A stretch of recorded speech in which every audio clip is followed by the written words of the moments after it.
myself for there not to be room for me in the class, and then I'm gonna have to ask people to scooch over, which is like, I hate doing that. It's so awkward.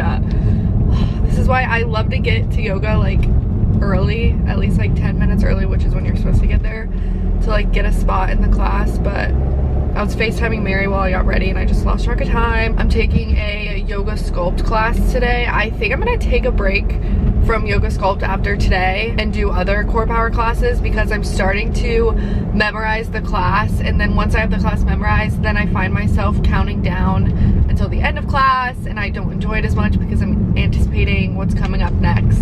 I like to be surprised, so I'm either gonna start taking different instructors and maybe that will make the class different, or I'm just gonna take a different CorePower class for a little bit and then go back to yoga sculpt once I've cleared it from my mind, if that makes sense.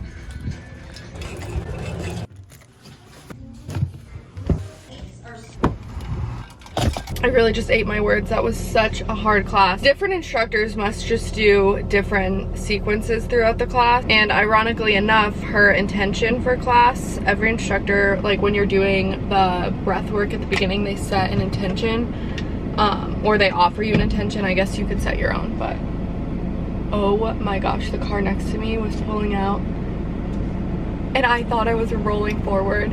Oh, that man was so nice. He waved at me. He was in the class. But anyways, the intention she set for class was strength and repetition. Repetition can get boring, but use it as an opportunity to hone in your form and your strength, which is exactly what I was complaining about. Oh, sorry, I didn't realize my camera was dusty. I think there's literal dust in the camera. Can you get that out? Oh, and there's a girl wearing an exercise dress. The earth is healing. I don't clean my yoga mat every time I use it, which might be kind of gross, but it's definitely overdue. That's literally my sweaty body print. That's disgusting. This is what I use. I have this yoga mat spray, and then I also use Clorox wipes.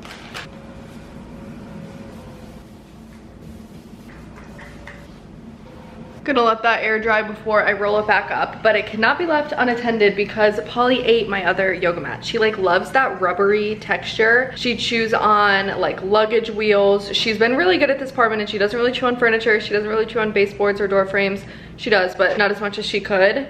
But she loves like rubbery textures. So like suitcase wheels, my base carry-on wheels are dead. She just chewed on my new vacuum wheels, so she will devour this mat if I'm not standing over it watching it dry. So in the meantime, I'm going to start on lunch. Should be pretty quick and easy because this lunch is actually like rotisserie chicken based. I've been really loving quick, easy recipes lately. I've been big in my crock pot era. Rotisserie chicken I feel like is slept on too when it comes to meal prep, or maybe I've just been sleeping on it. Maybe everyone else has already been on the rotisserie chicken train. But this is another defined dish recipe. I think I'm gonna film it for TikTok actually. I've been trying to film at least 3 videos a day because if you know me, then you know that I pretty much like what I'm posting is what I filmed that day, but I'm trying to get like a day or 2 ahead, or kind of have some videos drafted. If I got sick or something, I would just drop off the face of the earth because I don't have anything drafted. So I'm trying to build up my drafts again. I feel like I've talked about this before, and I get into a good rhythm of like having videos drafted, and then I just get so excited about the videos I have drafted that I just want to post them all at the same time. So I also made a cold brew that's like the size of my face. I got these new glasses on Amazon because I have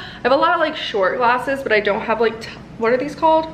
Highball? Is that what these are? Highball glasses? I don't know. I didn't have any, so I got a set of 4 of these on Amazon and I really like them. This is a fairly easy recipe with somewhat minimal ingredients, at least like cheap ingredients. It's just grape tomatoes, olive, red onion. Part of the recipe is a tzatziki dip, but like I'm just gonna use the store-made one. Feta, romaine, and then the rotisserie chicken and some spices and stuff, but this is the base. My rice just finished in the microwave, but this is how it all turns out, and then you just kind of make a bed of rice and lettuce and then all of your toppings. I'm still mastering the art of like a hot yoga hair wash schedule. And it's kind of weird doing multiple versions of my skincare routine throughout the day. I feel like the sweater is giving borderline grandma, but it could be giving like coastal grandmother, daughter, granddaughter. It's Still mixing that Kosas Glow stuff in with my foundation. My fake tan is fading though, so this is probably not gonna be a good color. I've been trying to get more use out of my Airwrap lately too, because I just never reach for it. I was never one to really blow dry my hair, so I guess the writing was on the wall that this was probably not the best investment for me personally, but I already own it and I'm trying to make an effort to get better about using it and just making it part of my routine. So I'm gonna let my hair air dry a little bit, do some computer work, and then when my hair is what, like I think it's supposed to be 90% dry, then I'll come back in here and try my hand at it. But I think once I nail down an Airwrap routine that I actually like and works well for me, then I'll enjoy it. But for now, it's just a waste of my money. 154 emails later, my inbox is empty with the exception of one email that I'm just wholeheartedly avoiding. I do not want to deal with it right now. But I think my hair is dry to the point of air wrapping it, so I'm going to film an air wrap TikTok and force my TikTok followers along on this journey with me. Now I have the Dyson Airwrap Warzone. The box is so big, and then you have, normally I have like more attachments laid out, various hair products. I did crack into a new Zevia. Okay, but I will say the combo of this sweater with this hair is giving very much so like receptionist at doctor's office. Wardrobe change into a gray crew neck. Once I master the way that I like to do the Airwrap, assuming that I do one day master it, I'll put it in a vlog. I finished up my editing for the day and got a couple TikToks drafted and ready to go, and now I'm just eating dinner. It's leftovers from last night, but I'm gonna link the recipe because it's so good. It does require one of the side dish dressings. Let me show you. The recipe called for some of this creamy sesame side dish sauce. This is from the creator of my favorite cookbooks, Define Dish. There's 3 flavors so far: the creamy sesame, honey Dijon, and then chipotle ranch. And on the website, there's a ton of recipes that are for each sauce, which just makes dinner really easy. So this is one of those recipes. I think it was called the Thai inspired chicken skillet, but it's so good. Probably one of my top 5 recipes that I've ever made. I have these bananas that are very overripe, and I think I'm gonna make some go-nanas with them. I bought the Healthy Girl Kitchen collab. I bought, I think, like 5 bags, and I'm still working my way through them, so I don't even think, I don't think you can get this flavor anymore. But it's the fudge brownie banana bread, and I'm gonna make them into muffins. It says 3 medium bananas, maple syrup, non-dairy milk, and coconut oil, but I think I'm gonna use avocado oil. Avocado oil, milk. Polly's eating her nightly salad right now, if you hear her crunching in the background.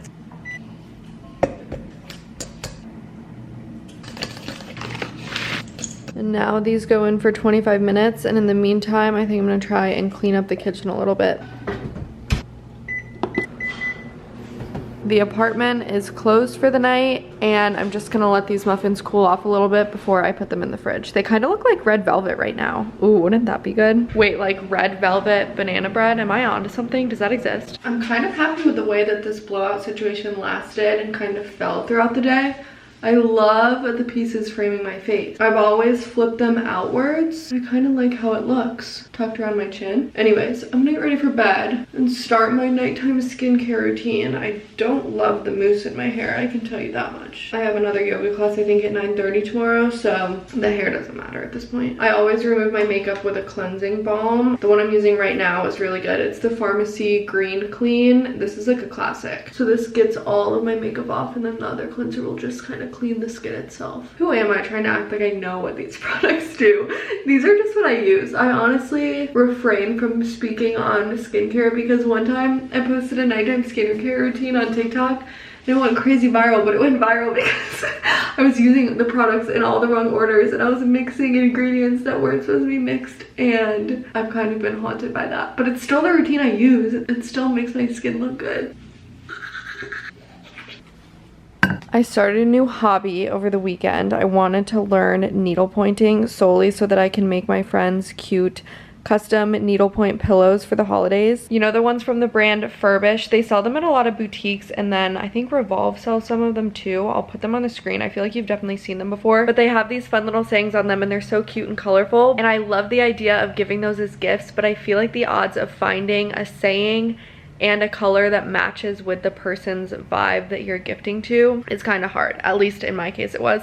I didn't really see any that resonated with any of the people on my gifting list this year, so I thought that I could teach myself how to needlepoint and then I can make them. It's gonna be a lot of work, and I don't know how I'm gonna make it into the pillow itself. I know you can send needlepoint stuff off to get finished, Like you can do the needle pointing, then you send it somewhere and they'll turn it into a belt. They'll turn it into like a key fob or something. It's gonna be an expensive endeavor, but I just think it's so cute. There's one pillow in particular that I have in mind that I just need to make. So I'll at least make one of them and then see how extensive the finishing process is and everything. Maybe I'll only make one in my lifetime, but so fun. I started this over the weekend. I think this is like 6 hours of work, but it's relaxing. I like it. I think it looks pretty good.